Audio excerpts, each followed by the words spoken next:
Hello and welcome to today's webinar from Symcor, AI that actually works, stopping fraud in lending today. My name is Vasudha Sharma, content lead at Symcor, and I'm very pleased to be the moderator today of this webinar. Just a quick introduction about who Symcor is and what we do.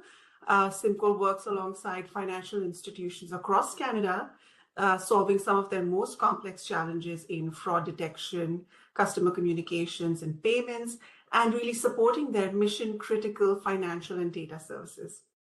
Today on this webinar, we're joined by Nino Teodoro, VP Product Core Transform, and we have a guest speaker, Peter Wannemacher, Principal Analyst at Forrester.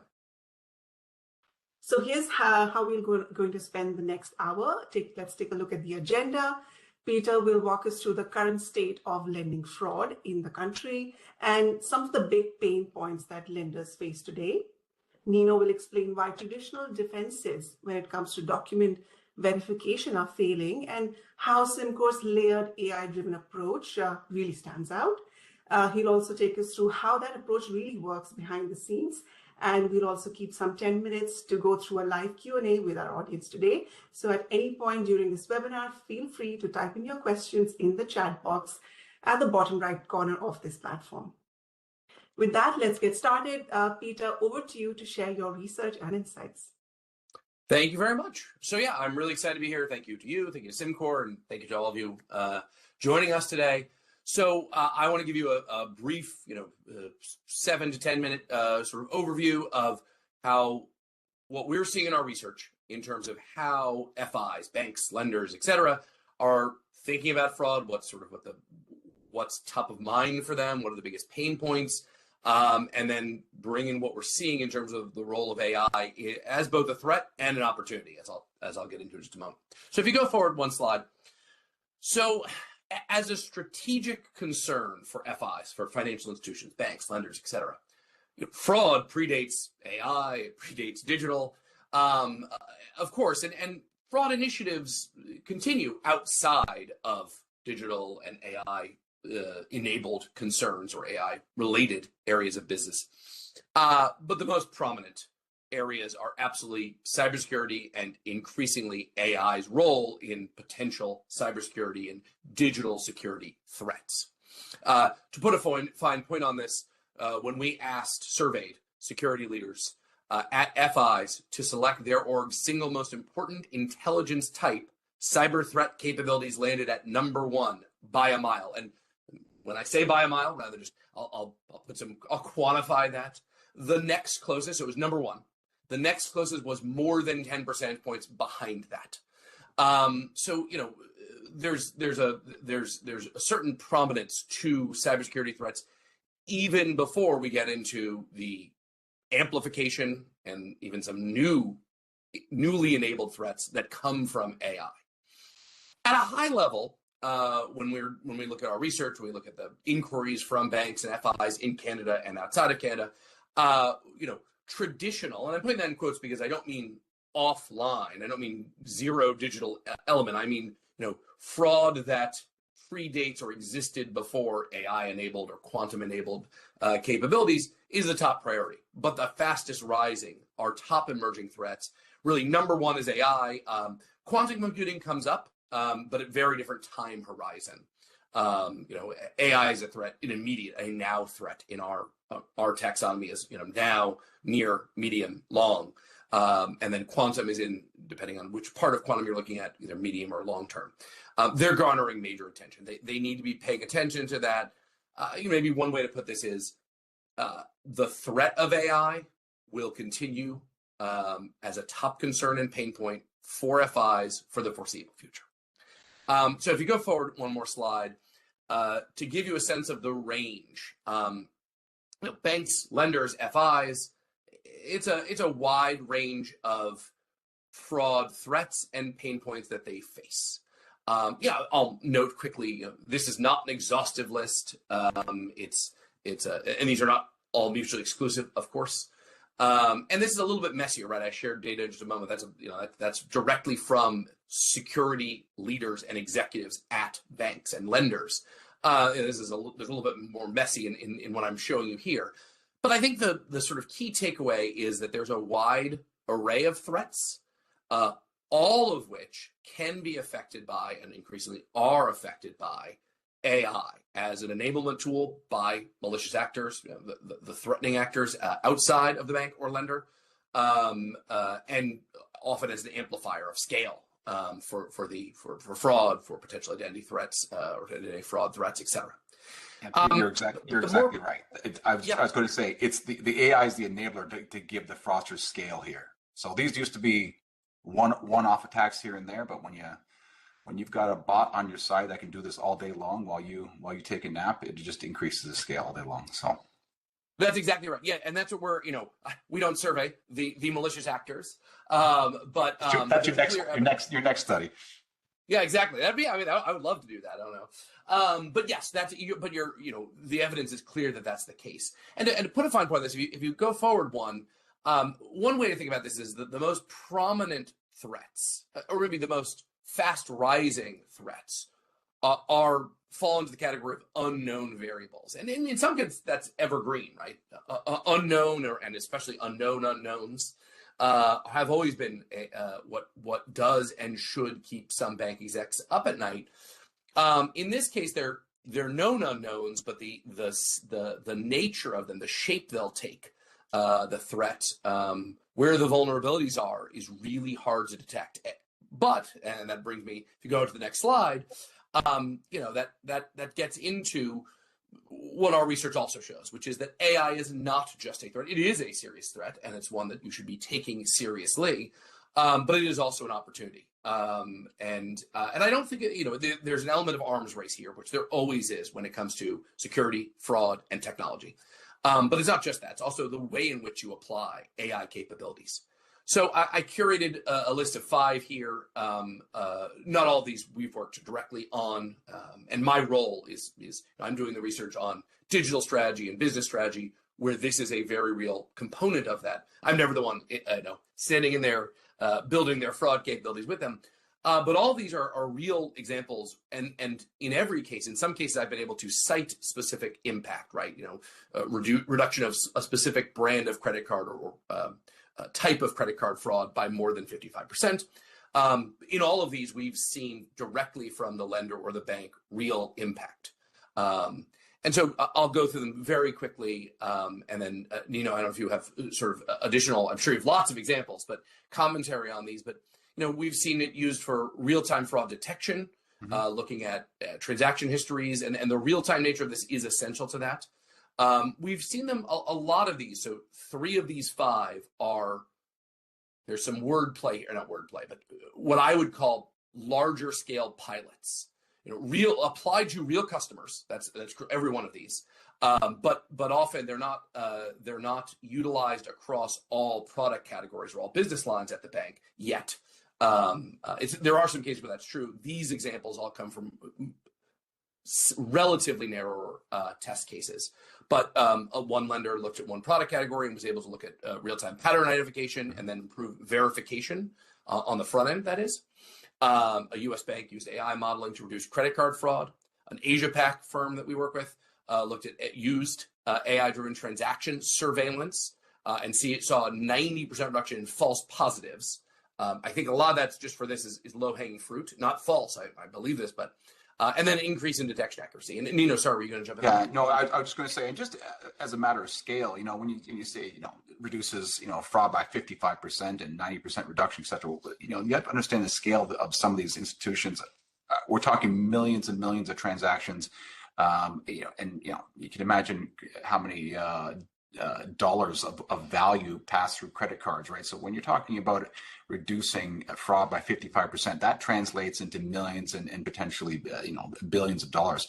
So it is these are big dollars, folks. So it is absolutely worth the effort to put some calories towards your fraud reduction strategies. Absolutely, yeah. And we see, the ROI here is you still have to sometimes make the business case, but the ROI it should be a makeable case, and in every case I've worked on, that's been there. And the last one I put on here because it's a real one, but I also wanted to mention it because this is one mid-sized credit union that saved $800,000. $800,000 is nothing to sneeze at in any world, I hope. But of course, when we're talking to the largest global banks, that's a rounding error in some cases, but has a big impact on smaller banks and credit unions, or mid-sized banks and credit unions. And so we're seeing that as well. And Nino, I assume you and Symcor are seeing this as well, right? Yeah, absolutely. Again, we see millions of transactions, daily at Symcor from our banks and our clients. The one thing I just wanted to point out here is that, we're talking in terms of transactions in dollars, but there is a very real impact on customer experience as well that often goes unspoken. If you've ever been a victim of a fraud, you know how that feels. And we're close to banking, so we understand this is sometimes just the way things happen. But for those people who aren't so close to our industry, it's a real intrusion and insult and attack, and there's a feeling of vulnerability, and that has an impact on the confidence in the entire banking system. So it's my point here is that it's a bit more than just dollars and cents.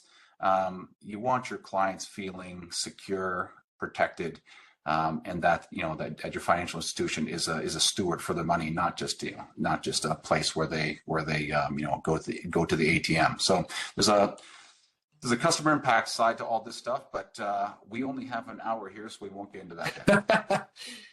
Yeah, no, that's true, and I will say, you're exact. There's a customer impact and a brand and business impact. When I mentioned business case a few months ago, when we do various digital business cases with banks and FIs and lenders and credit unions, first of all, with fraud and with security more broadly, it's something you have to do. But as you mentioned, there are immediate incremental effects, and there are downstream effects on brand, on reputation, on engagement with the customer, trust from the customer, et cetera. So that's what our research is showing. Nino, I'll pass it over to you to talk about what Symcor is doing and seeing in this space. Yeah, I was going to get into the end of it around AI and Gen AI and some of the practical applications we found. If you've been to a conference or read any of the business news lately, AI seems to be the headline term that everyone talks about. But we've actually found some very practical ways of using the benefits that AI affords, in terms of scale and accuracy and data comparisons. And we'll get into that in just one second. We can just go to the next slide, please. So first, let's talk about the current state in some FIs, financial institutions, and why they aren't as effective as they used to be. So first and foremost, we're talking scale. Manual reviews are costly and slow. And if you're a large FI, you just can't afford the amount of time it takes for an army of people to sift through every document and look at every data field, et cetera, for accuracy. So using a bit more of an automation approach to that gives you the scale and speed that you need. The second piece is the siloed view that some of the traditional defenses rely on. And if you think about it, in any sort of fraudulent, any fraud attack, oftentimes the fraudsters rely on isolating the victim, right? One of the first things they always tell people in that classic, grandparent scams, hey, don't tell anyone about this. Let's just do this quickly. Don't tell anyone about this. And they try to stop the communication. And it's the same thing in the banking community. If you're flying solo on this and you're trying to work a fraud defense strategy on your own, you're only limited to the data that you see, and you don't get to see the wider trends, et cetera, across the industry and across the other parts of the banking community that you won't be aware of until they come to your front door. So, not to preach too much here, but work together. Not sure who said it first, but often around our team, we use the term collaboration as the new innovation. So just being able to share data and stopping those frauds when they come up in the community is something we find is a very powerful tool. And then finally, just the legacy tools that are used in traditional fraud defenses, they just look at the surface level. I'll get into how we get into a little bit more deeper examination of documents and those sorts of things to stop fraud, but the old school stuff just looks on the surface and really doesn't find some of the smarter attacks they have these days. We can go to the next slide, please. So this is where a lot of fraud starts, especially in banking. It's document tampering, right? Fraudsters love the income and ID statements, and they've got all the tools these days to make them look perfect. And I mean perfect. These are beyond the ability of even seasoned professionals of seeing the little changes that can be made at the pixel level that the human eye just can't pick up. So it used to be that in the old days, only print companies and those sorts of organizations had access to the tools that you need to manipulate a document. But nowadays, everybody can get their hands on Photoshop and Adobe Illustrator and all those ones. So very easy to get your hands on what you need to manipulate documents, and we see it every day. So if we can just go to the next slide, please. So what do we do about it? We go down and look a little deeper than the human senses can provide for us. And you look at mismatch metadata as I have here on the slide, as well as pixel irregularities, hidden layers, etc. We can do things like go into some of the documents and see if there are two types of fonts there. For example, if you see a Windows font and an Apple iOS font, people generally don't create documents over two different operating systems like that, so you know something is there. We also have all the ability to find things that are hidden by curves in Photoshop and all those good things. So it's an interesting set of tools that we have that people just can't match with their senses anymore. Am I making sense? All right. Okay, perfect. We'll go on to the next slide, please. So this is where the other bit comes to play, and this is where artificial intelligence allows us to make observations on a grand scale, right, across the words, numbers, and pixels, to see what a human brain just can't connect across millions of individual documents. You're going to hear a recurring theme here today, folks. It's the scale and the speed that AI affords that you'd need a literal army of people to replicate. So you can just go to the next slide. So at Symcor, we take a multi-faceted approach to fraud, and you'll see the 4 different types of counter fraud measures we use here for documents. Number 1 is image analysis, and I'll get into each one of these in a little bit. The piece on image analysis is all about detection of counterfeit and tampering, and I'll give you more detail on that and some real-world screenshots of what we do. Next is the data extraction and validation. So that's our second step. And this is really about moving into the scale play, being able to do things quickly and putting the information into a format that you can easily use. So whether that is feeding it to a human being to review or sending that information to another machine, we make sure that that's all put into a package that you can actually use. Now, so far, I'll stop here. These first 2 things, an individual financial institution can do on their own. You can go out and get an image analysis software, and you can extract data and do this on your own. It's these next 2 that are really the sort of secret sauce behind what we do at Symcor, and it is the validation of the source data.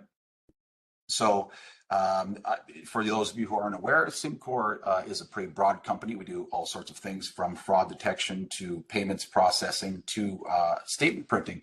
In fact, we print by far and away the majority of Canada Post's volume. So more than likely, if you've received a statement in the mail, it's probably come from Symcor.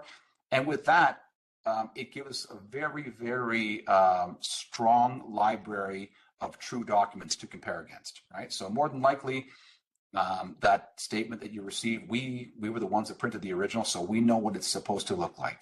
And we've got a vast archive of that kind of data that we can check against. So we also have an open banking infrastructure, which allows us to go in and actually look at the underlying accounts and other bits of real-time financial information to check against the source to see if what's on a document lines up with reality and what we're seeing insofar as the actual transactions. And this is a special bit here that allows us to actually depend less on those documents and really validate data at the source. I don't want to say that too many times, but that's a real interesting differentiator, one that I'd like to talk about. So, and then finally, on the cross-institutional intelligence, another important differentiator is this, where we have a community of financial institutions that come together, that identify patterns, and that also help us innovate in our space. So we actually have regular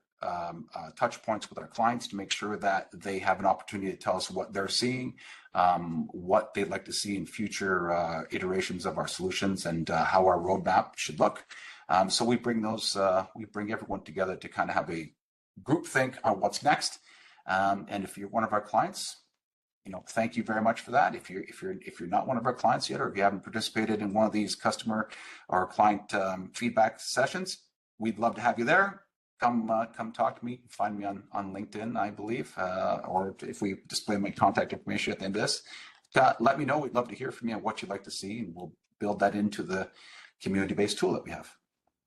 So let's move forward, and we can talk about the operational impacts of all these wonderful things I'm talking about. So number one, where you can, you have instant pass through, and you have those documents going back to an underwriter or a credit adjudicator. When that gets back to that person, if it's not an automated process already, that person knows they're not going to be wasting their time in reviewing the package for completion, and for all those other things. That person just needs to do their job and get to the credit decision. Again, we recommend an automation bit there if you can, and you only have your seasoned experts triage those hard cases that fall outside of the parameters. Faster approvals and lower cost and a better customer experience are all hand in hand with the tools that we have.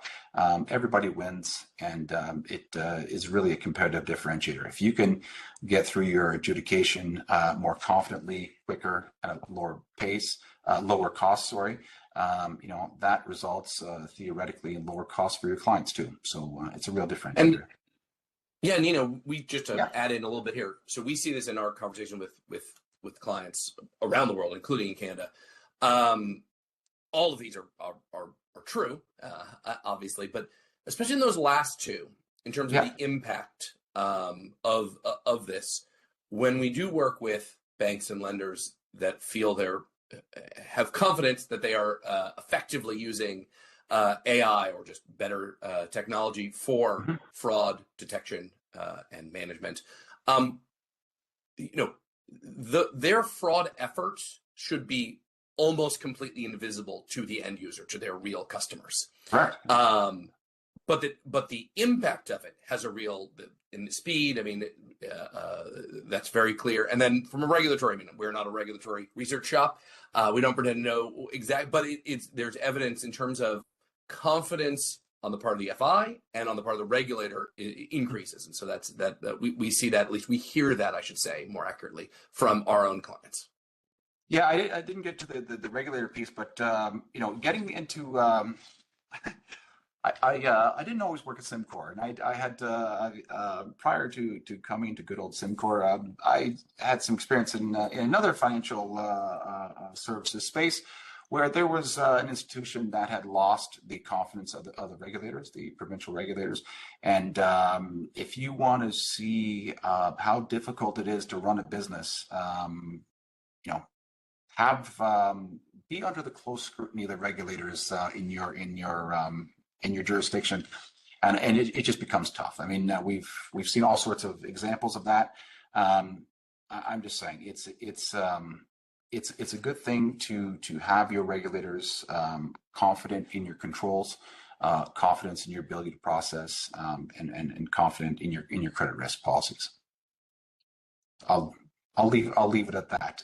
But these are all the good things you can expect with a strong AI-based fraud solution behind you. Is that reasonable? All right. Let's move to the next slide if we can. So I'm giving you a bit of a behind the scenes, a backstage pass, if you will, on how some of this stuff works and how we have things set up. I can't.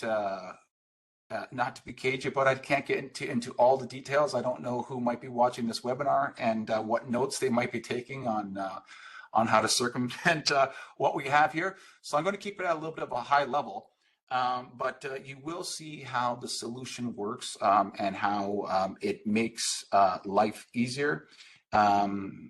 for those who are in the credit and lending space, as it's easier, quick, and effective, as you'll see. So let's go to the next slide, please. So here you see an example of an examination of a listing agreement. So this is typically what you'd see in a mortgage application. In the background, you see a nice summary of what the user's looking at. So you don't have to go through and read all the details of the document itself. Anyone who has access to the portal would see a nice summary of this. And in this situation, it's all about, you know, the realty companies there, the amount, you know, the amount and dates, etc. of the purchase agreement are all there. So it really saves a ton of information, a ton of time for those who need that information. And secondly, you see the overlay here on top of the screenshot, the fact that we put everything into a machine understandable language if you choose to send this to a different system on your side. So there's no need to copy, paste, etc. We can deliver everything as you need. And that gives you the sort of ability to get through these things, again, on scale. So we can go to the next screenshot. This is one of the bits that is hard to do with human beings. And so just as a little bit of background here, in case we have folks attending that are not familiar with the adjudication process, underwriting piece, a number of documents will come in during any credit application, and those will include some of the documents that you see there listed in the background. You know, the form property purchase agreement, an ID card, a pay stub potentially, or notice of assessment, or T4, basically income verification. There's a credit report and an employment letter potentially. So we take a look at all of those documents as one big work package, and we do comparisons across to make sure everything's consistent. Okay, so in the example that I have here on the screen, we're trying to show where the date of birth doesn't line up between a couple different documents. So on a credit report, we're getting a date of birth in 1993. On the ID card, we see a date of birth in 1966. Right, so clearly, whether this was an error or you know, a true attempt by a fraudster to pass off someone else's ID card or someone else's credit report, or whether this is a synthetic ID that may have been cobbled together with different bits of information, as they do, this would point out that something's wrong. There's not a consistent bit of information across all the documents, and this would flag it for the adjudicator, who would go in and take a closer look at the problem area. So this is, again, hard to do when you've got 10,000 applications in front of you. We can go to the next bit. So this is where we start getting to a little more deeper examination of the counterfeit and tampering scoring. So in this case, we've got just three documents that we examined. One is the property purchase agreement, second pay stub, next one's a credit report. And again, with the summaries there, and we have clickable detail buttons that gets through, and we can show you the actual image in case you want to see the image directly, but we score everything. And you'll see on the right-hand side, a couple of these circles are yellow. This would suggest that the pay stub and credit report have something that doesn't quite smell right. And you know, there's something that needs to be looked at there. And then again, clicking through on the details page, we give you more information. But it's a great way to go in and really quickly decide whether this is a straight through processing, you know, let's move on to the next stage, or do we need to do a deeper dive, you know, potentially with humans in the loop on this document. Okay. Any questions so far, Peter? I don't want to put you to sleep here. No, this is making sense to me. Yeah, no, this is, and I mean, all this comes back to, you said it early on or a few minutes ago. There are folks inside every lender or every traditional FI who have been, you know, often folks who have been there for a long time and are really good at this. And meaning human beings who are good, whose job it is to investigate, or actually I should say evaluate and potentially investigate fraud. And it reminds me of speaking to someone actually in Canada who was talking about, this is an executive that we were working with, who said, we actually have some people who are so good they can detect and defend against some of the AI and synthetic identity and some of those threats. The problem is, and I know we've used this word a lot, but the sheer volume, the scale of the threat is too large that that you aren't able to do that. Can you still hear me? Yes, I can hear you. We just we lost the screen sharing for a moment. Okay. That well, I'll assume it'll come back, but I didn't want to keep talking. So anyway, we've seen that, or maybe in this case I should say we've heard that, and it's I think it's one way to think about the problem here is, even if you could find a way to apply more traditional approaches to fraud detection, which you still need to do, but even if you use them in ingenious ways, being able to apply it in a way that accounts for the volume of the threat. And of course, again, we don't survey the malicious actors here, but it's easier than ever for someone who is not necessarily all that skilled as a counterfeiter or as a fraudster, to go buy a digital kit and go do that. And that makes, again, that only amplifies that scale and that volume even more. Yeah, and I mean, I was hung up on the first bit of what you said there, and with all due respect to the folks that are really great at seeing pampering and counterfeit, I have to tell you, the examples that I've seen are just beyond the capacity of human beings to detect. I mean, I get it. You're an underwriter for 30 years, whatever it might be, and you've seen all kinds. I assure you folks that I have seen examples that are dead accurate from an optical perspective. We're often dealing with digital versions of these documents anyway, so there is no ability to, for example, use your sense of touch or smell or any of those things. You can't feel the paper for authenticity and those sorts of things. That's a good point. Even if you're very, very good, I was at a conference yesterday when there was folks who were in law enforcement, and they were telling me that they were very, very good at picking out counterfeits. I would be, if I were a betting man, I would be happy to put some money on. I would like to see that. Look, fraudsters are very, very good, and they are amazing at replicating actual documents from an optical perspective. And I will say, so I mean, you've seen a lot more than me. You've certainly seen a lot more than me firsthand, and I believe you. What I like from a strategy standpoint is it doesn't matter. In other words, I think you're probably right, but even if you weren't right, there are other factors and variables that make it, an insufficient approach going forward. Exactly. And then in some ways, I mean, a lot of strategy is hard questions. This one, there's a lot of complexity in the execution, but the choice to have to start to apply some of these approaches and technologies, I think for almost every, I would argue for every FI, is a straightforward one. Yeah. I mean, how many of those 25-year underwriters do you have? I mean, that's a different one.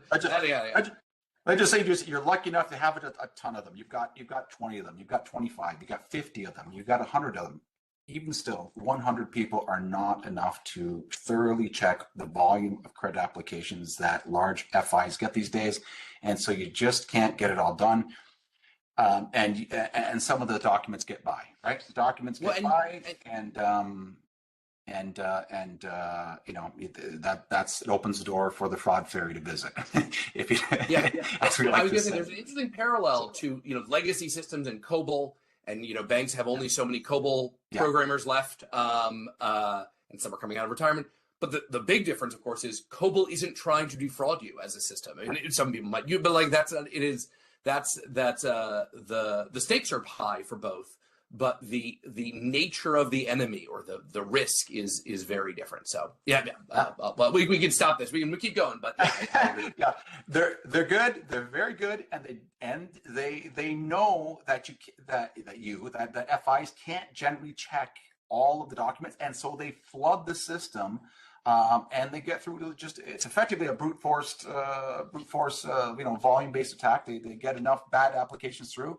If you can't check them all, some get through, some funds get extended. And then the funny and sad part about it is once you actually let some of the stuff go, it basically adds credibility to that synthetic ID or that false credit bureau that's being built, and it just makes future frauds easier for that person. So again, getting back to it and stopping as much of the stuff as possible really helps everyone now and in the future. But I'll give you some examples. Next slide, if don't mean to we'll push this ahead here.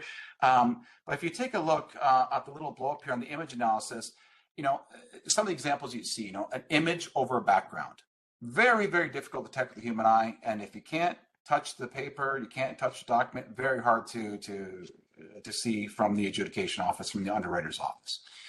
The other way around, of course, is a word over an image, or if they use common templates, right? For example, ADP, big pay stub producer here in Canada and elsewhere. Often they use a legit logo like this. Again, no knock on ADP. Very, very good company, but they're just popular with the fraudsters because their good brand lends credibility to the application, right? So, when you see a logo, you think, oh, okay, that's a legit pay stub. I've seen that before. In fact, who knows? The bank representative might have their pay stubs from the same source, right? So it gives them some comfort, but it's actually a counterfeit. And then the other one, of course, is saved in Adobe Illustrator, classic one. I can tell you, like I said before, Symcor creates many, many, many statements. We do not generally use Adobe Illustrator to create documents, so that there's something wrong there. Again, flags that give you a reason to take a closer look at these documents that otherwise would have just gone through. You can imagine, if you've got a number of deals in the backlog, and there's a pay stub there, it looks to be legit, you could see how some people might move on without giving it a really good look. So this is where our scale solutions solve that. Okay. Let's go on to my last slide here before we can open the floor for some questions, folks. So if you do have any questions out there, please let me know, and we will go ahead with those. Last slide here is all about the source data verification. So we talked about some of these image-based pieces, but sometimes you'd be surprised fraudsters don't take the time to make sure all of the data on the page is correct. They might insert the last line, which indicates they have a certain level of income that they would like to have, but they haven't gone through and calculated, do the columns add up to the right number, right? Or did they just fill in the last one? And I know that sounds like a sort of novice junior level mistake, but it gets by. Some of the other bits are like in the example that we have here, where you have this pay stub and it talks about this pay period being between the pay period being ending on June 4th, and the pay date is July 11th, right? So this would imply that between the time that the person worked and the time they got paid, there was a 1 month and 7 day delay. That doesn't sound normal, right? So maybe it is for some. I know that we don't do that here at Symcor, but and some places maybe that's the way it is. But we have that is a good clue that something's wrong, right? So again, another prompt to go and look. And so what would the adjudicator do in this case? Number one is they might go back, if we have access to the deposit account that this money went to, we might go over there and take a look at those transactions directly. I'm not sure I mentioned this at the beginning, but through Symcor's fraud protection product group, Core IQ, banks do share some customer information with us, including some of the deposit account information, so we can actually go and validate some of this information directly. But beyond that, we also run an open banking infrastructure for the for some of the larger banks, and so using that infrastructure, we can actually go with the user, with the consumer's authorization, to go and take a look to validate some of this information. So my point here is that being able to go back to the source data, the actual real-time data, allows the underwriter and the credit adjudicator to kind of get away from having to depend on documents at all. And that's the sort of final stage of the evolution. Once you get to that sort of, it doesn't matter what kind of paper you hand me, I'm going to go back and look where I know where the truth is. It makes for a very, very powerful, anti-fraud solution there. So that's kind of the end state, and all the stuff that I described here was developed in conjunction with our clients and our shareholders who wanted to put a stop to this. So this is kind of where the road ends when you can actually go back and look at source data. So that is really the message I wanted to get across. Don't try to go it alone, folks. Yes, you can buy certain tools on your own, but limiting yourself to your own financial institution's data and just sort of working in that silo is never going to be effective as becoming part of a wider community of anti-fraud activists in the banking space. I forgot this. I forgot to mention this part, folks, but I did mention a little bit earlier, but all of our solutions are built in conjunction with our clients. So if you've got something that you want to see built, or if there's a piece that I didn't address today, if you think there's something that we could build that would be helpful to the Canadian banking community, everyone from the Case Populaires, credit unions, banks, etc. If you've got something that you think we could look at together, please contact us, and I'm happy to help build something to eventually push fraud out of the country completely. I know it's a dream, that's a bit maybe overstated, but it is the goal. If we can't push it out completely, at least substantially. All right, Nino and Peter, thank you for those insights. I think this is a great moment to open up to questions to our audience members today. Type in your question in the chat box at the bottom right corner of this platform, and our experts will take it up right now. Nino, before the chat box warms up, I have a number of questions that we received in the run-up to this webinar. And one of them is quite common that we hear whenever we discuss this topic. Fraud teams say that they have experts who've been doing this, spotting fake documents. How does the Symcor solution really stand out? How does it compare to their experts as far as detection accuracy is concerned? Again, as I mentioned, with all due respect to the folks who are very good at spotting fakes and counterfeits and tampering, I would pit our solution against a human being any day, especially when it comes to doing a lot. If there was maybe I should leave it at that. I've got a lot of friends in the industry, and I'm trying to keep as many friends as I can. How does it compare was the question. We have a comparable or better level of accuracy. Certainly on the non-visual, we beat any human being any day, and we can do it at scale. We can put as many boxes towards this as required, and we can get through any size job. I don't think a human being could come close to that.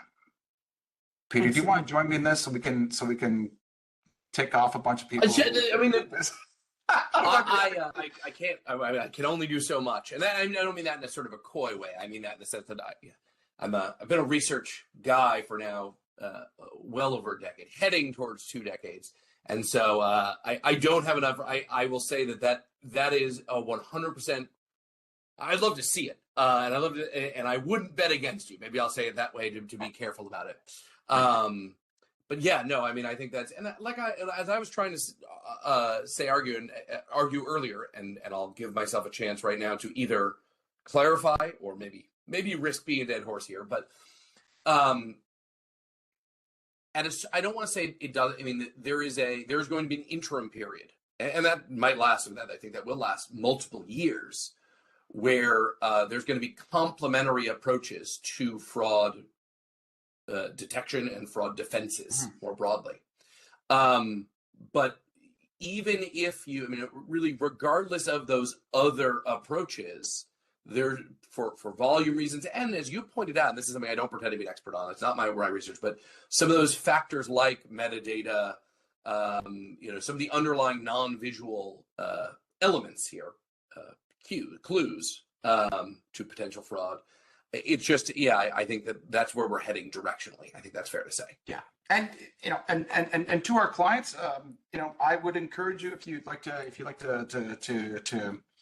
try our solutions, a pilot, to see exactly how accurate we are. We'd be very happy to run that for you. We'll show you exactly what we find. So, and to all my friends out there in law enforcement, I'm looking forward to seeing you at the next conference, so you can tell me how wrong I am about your ability to catch documents.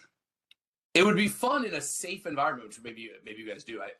We do. I'm not in our security and risk team, so I know that there's some that we do some of this, but or we would participate in some of this where in a safe environment try to defraud a bank. Again, mind you, in a safe environment, can't trust that it's simulated, but yes. It would be fun to try. I mean, I don't pretend to be a good fraudster, but it would be fun to try. Yeah, no, we've got fully compliant, SOC 2 environments for that sort of thing to test. So you can actually use actual client data, and we do it in a very safe way. Of course, we'll make sure that it's to everyone's satisfaction. But again, we get happy to talk about those sorts of trials outside of this webinar. Can we direct a question over to Peter for once? I have one more for you, Nino, before I go to Peter. There's somebody asking, does your solution also work for other languages? Yes. Like French in the Quebec region for financial institutions? Yep. It's language agnostic. So to all of our friends operating in La Belle Provence and Quebec, we are very happy to look at French or any other language as well. We've got a number of institutions that cater to particular communities that sometimes have documents printed in different languages. It's language agnostic. We can do different currencies, etc. It doesn't matter. We pick up on all that. That's good to know. And Peter, you mentioned the different approaches being used for conducting fraud. There's this parallel track of real-time payments really evolving fast. Is that also driving up fraud for financial providers? And what are they doing about it in your research? Okay, so real-time payments. I want to make sure I heard that correctly. Yes. Yeah. So yes, real-time payments and real-time money movement, which some would argue I would consider payments a sub, but it doesn't matter. I'm getting over taxonomy focused here. Yes. So the answer is yes, 100%. We see and others. I mean, this is one where you shouldn't pay Forrester or anyone to give you. I guess it depends on how intricate the data is, but that's pretty evident across different research companies and different research methodologies. Is yes, real-time money movement and the shift from batch to real-time or near real-time, and in some cases actual real-time money movement absolutely is driving up fraud. It's always a little hard to quantify exactly how much, because some of it is cannibalizing old fraud, some of it is effectively net new. But the answer is still, I'd say the answer is yes across the board. Maybe not every FI, but at many. So far, what they're doing is using sort of old school approaches, setting up walls and rules, which do limit the impact. If you say, oh, we saw this spike in fraud when we implemented real time, let's say P2P payments. You set up clear limits and do some added, and those I am not discouraging those. Those are necessary steps, and my security and risk colleagues, I'm sure, would advocate for them, but they don't get the root cause. And forgetting even the root cause, they don't approach it from a kind of first principles way of solving the problem of if this, because of course there's a confluence of factors here. There is the real-time nature of the potential fraud vector, the money movement, and then there's also the volume on the. We've talked a lot about volume and scale here. There are AI actors, or there are actors using AI and actual AI actors, AI agents that are involved here, and therefore what we want to see more of them do, and we do. I mean, I hear about this. I don't have any case studies on this.